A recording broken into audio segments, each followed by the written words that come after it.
G'day guys and girls, it's CaptainKarta and welcome back to the Sydney 1850 map here in Transport Fever.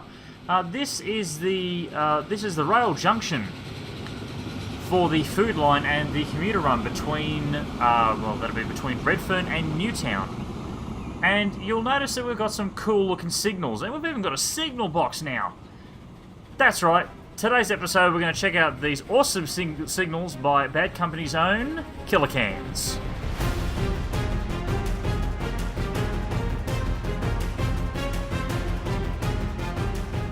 Right, so a couple of things to note about these signals, and you're going to see it here in a second. You'll see that the signal has moved up in its normal position, but the awesome thing is these are actually left-sided signals. Now, this is a UK signal. Australia used the same ones, and see, you actually get the proper bounce action in it too. I love these signals. Killer Cans, you are freaking awesome, man.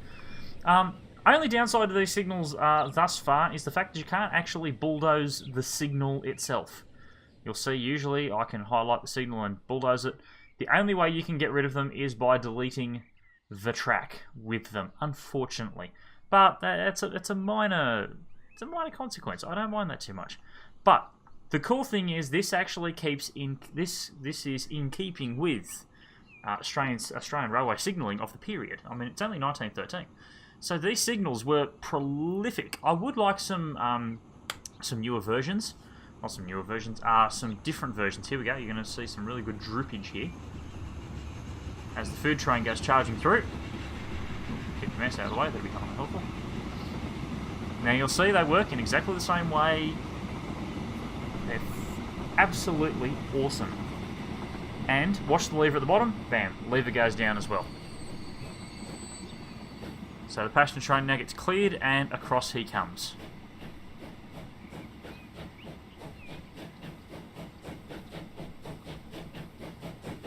Absolutely awesome. Now, in order to place these signals and place them correctly, what you do is you load up your track laying tool, go to your signals page here, and it will show up here as UK path signal, used in the UK as a normal path signal to regulate traffic, or as a one-way signal. Now, here's the tricky part, because you would normally, if you want to place something on the left-hand side of the track, you would push your mouse on the left-hand side. Problem, puts it onto the right-hand side. Because to the game, that is actually correct. It's saying, well, that's where the signal normally goes. You normally sort of hover onto that side and we'll go there. That's what you mean, don't you? And it's like, well, no, that's not what I mean. So, in order to place it on the left-hand side of the track, as well, to place it on the facing direction that I need. Why is that train coming to a stop? Because it's yet to proceed, because the next train up. I added some new trains to the Newtown route, because I did notice there was quite a few passengers waiting. There's like about 200 passengers waiting to go to Newtown from Redfern. So I've packed in 4 new Atlantics. We might actually watch one take off here for just a second, as he sits there humming away quietly. We'll wait for his next signal to drop. So when you're placing them, you've actually got to have the mouse on the opposite side of the track to where you want it.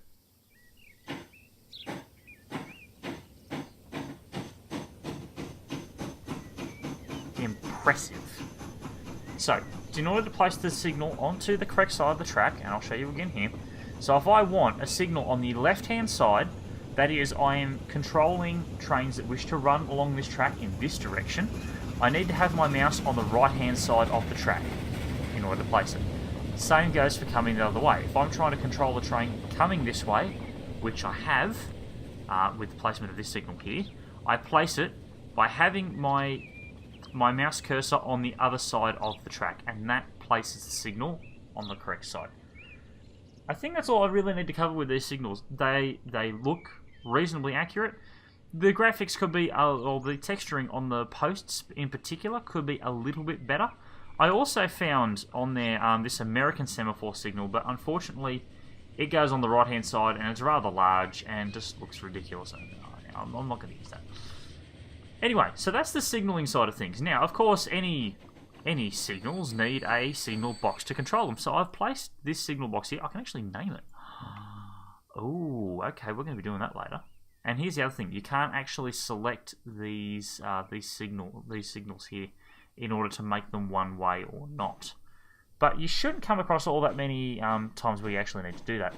So, the signal box mod if you simply, I'll actually provide a link to it in the video description below. You go down here to your track assets page, and this is normally where you've got all this field lighting and stuff if you're running freight yards and all that sort of stuff, but here's the signal box here. Now, you do have settings for this. You can enable assets and enable trees. What I've done with this signal box is I've enabled assets only. So if I was to place the signal box normally, you'll see at the moment it's floating, but actually it's not floating, it's more the shadowing. It looks like it's floating, but it's not.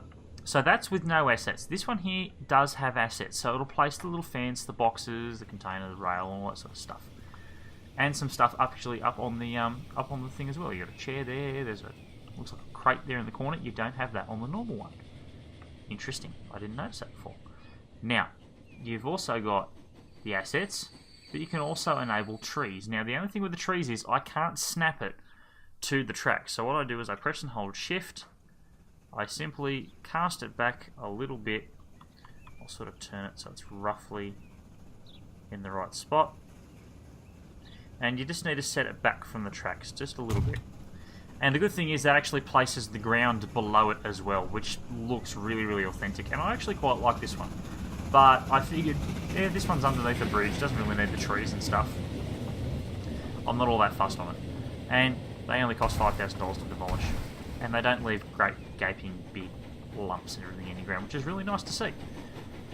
So, I hope you guys have enjoyed this little mod spotlight. In the next episode of Transport Fever, we will go back to normal transport fevering here on the Sydney map. I just wanted to show off these signals and this signal box mod. If you're looking for that little extra bit of realism in your maps, which I do, I mean, I'm not trying to make this a thing 100% realistic, but I'm trying to get it, yeah, somewhat plausible. That's my goal. So anyway, guys, if you like this video, chuck a like at it, leave a comment, hit that subscribe button, and check out the CaptainKarta Discord channel, the link for which is in the video description below. I've been CaptainKarta. I hope you enjoy this food train, and I will catch you later.